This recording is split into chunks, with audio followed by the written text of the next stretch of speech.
Една година по последното истражување на оваа тема може да се заклучи дека напредокот се движи многу бавно. Светла или најсветла точка е работата на новиот состав на антикорупцијската комисија и на дел од невладиниот сектор, кои ги држат прашањата за борба против корупција и за борба против организиран криминал како актуелни и отворени. Антикорупцијската комисија, која беше избрана според новиот закон, уникатно за македонски и регионални прилики, со јавно сослушување на кандидати во парламентот, ќе остане немокна доколку државата не вложи во незината инфраструктура, електронско поврзување со институциите и во кадровски потенцијал, односно повеќе вработени во оваа институција. Многу важен дел од борбата против корупцијата е тоа што досега немаше државна стратегија.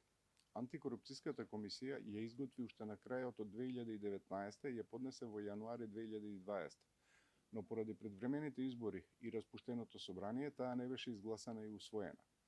Една од првите задачи на новото собрание ќе биде изгласување на државната стратегија за спречување на корупција и следење на нејзиното спроведување.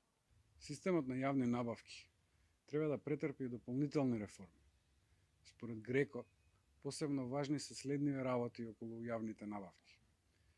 Усогласување со директивите на ЕУ од 2014 година за набавки, посебно во полето на јавно-приватните партнерства, концесиите за набавките во одбраната, потоа да се посвети внимание дека сомневањата за одредени јавни набавки ќе бидат соодветно истражени и казнети. И конечно, засилување на административните капацитети на Бирото за јавни набавки. Исто така и на Државниот завод за ревизија и на Министерството за економија, особено во делот на менаџирање на договорите за јавно-приватни партнерства.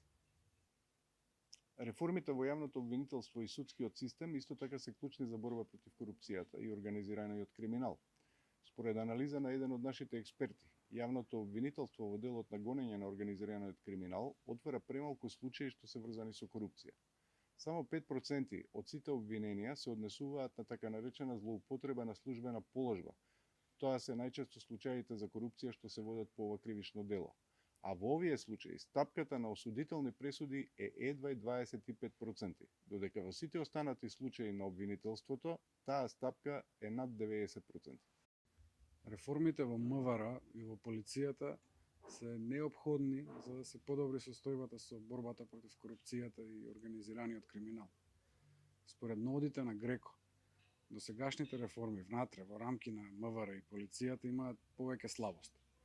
Како главна слабост е подвлечена политизацијата на полицијата, односно двојството на функциите министер и главен командант на полициските сили.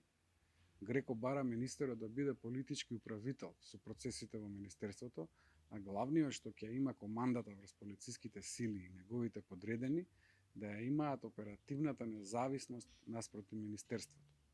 Греко бара и потранспарентен процес кога станува збор за набавките што ги прави МВР.